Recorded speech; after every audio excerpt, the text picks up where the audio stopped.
Moi everyone and welcome to Finnish Plate. The rye bread is of course a Finnish staple made with 100% rye and a sourdough culture. But there's one very distinct variation of the rye bread, which is the Reikäleipä, which literally translated means whole bread because there's a hole in the middle.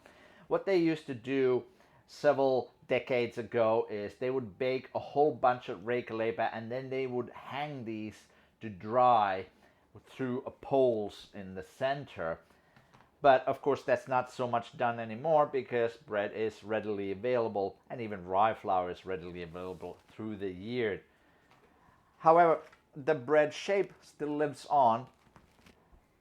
So join me and I'll show you how to make this traditional Finnish Reikäleipä at home. The night before baking, measure equal amounts of water and rye flour. I have here some plain old water, tap water, so I'm just going to measure how much I actually have. I have 800 grams of water. So now I'm going to measure 800 grams of rye flour.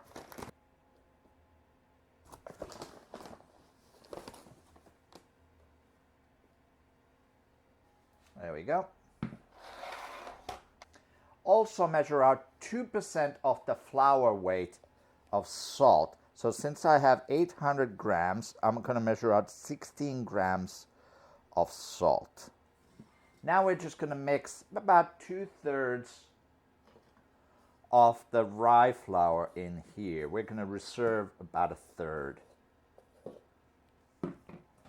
And now we will add 2 tablespoons of our starter that we fed last night. I just have a wheat sourdough starter. It works just as well. You could use a dedicated rye sourdough starter, but in my experience, it's not necessary.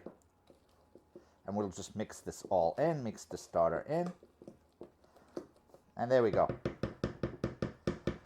Our rye starter is ready. Now remember, we're not going to add the last of the flour plus the salt until tomorrow.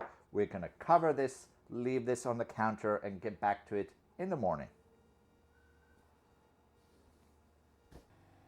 So now it's the next morning. Our dough has fermented, so we're just going to add the rest of the flour in, not forgetting the salt that we measured yesterday. And now we are just going to mix this just a little. Remember, it's rye dough, so there's not going to be any gluten. We're just going to mix it to make sure everything's incorporated. Just slowly so we don't get rye flour all over the place.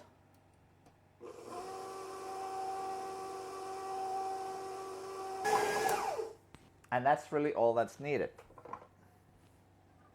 Now we'll just use a silicone spatula to get the dough off the mixer. Now I'm going to take a cookie sheet, put some parchment paper on it. We're going to sprinkle this with some rye flour on the bottom. And I'm going to take my largest ice cream scoop. This is an automatic ice cream scoop. I think this is a number 12 scoop. So the diameter is almost 2 inches. I think it's just a little shy of 2 inches. But I'm going to scoop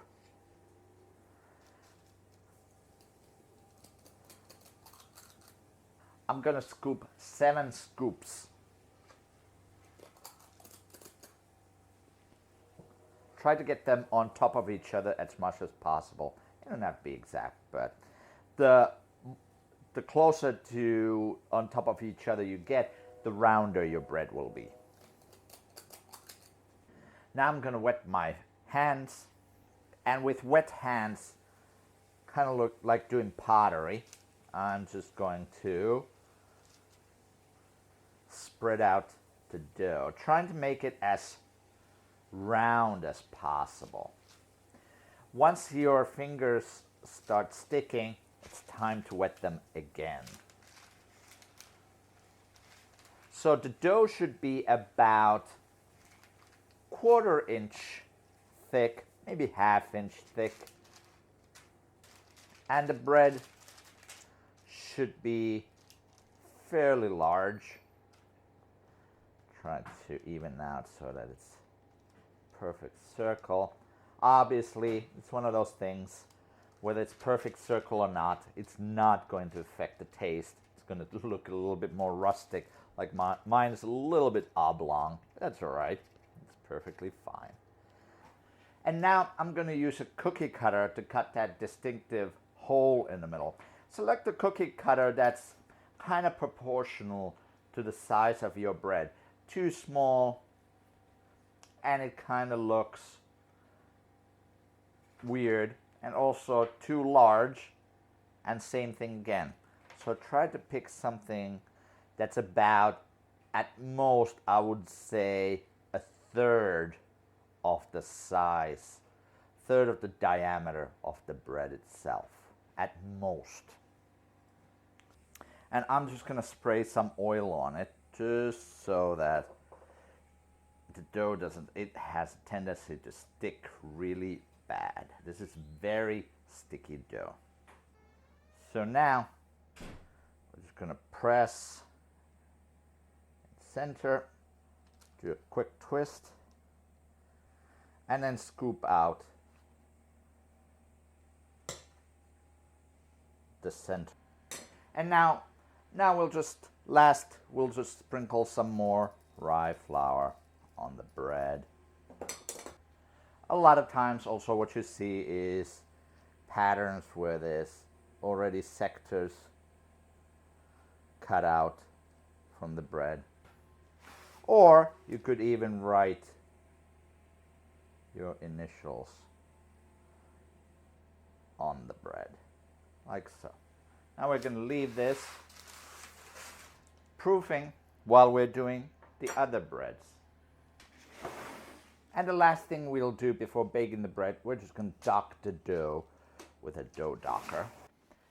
Now the bread is out of the oven. It took a little bit longer than 15 minutes, more like 25 minutes to bake it. But here we go. Our Finnish Reikäleipä is ready.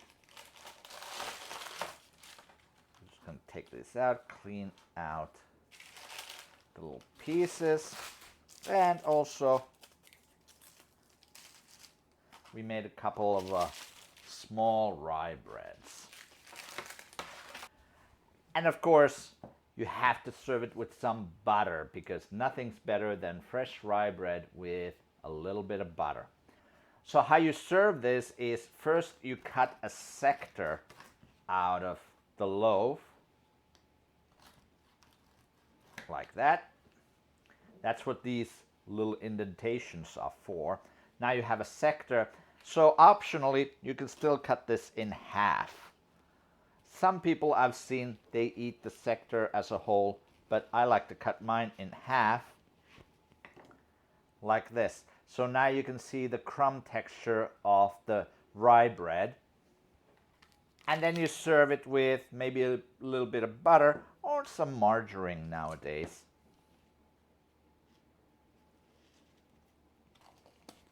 Maybe with some cheese, some cold cuts.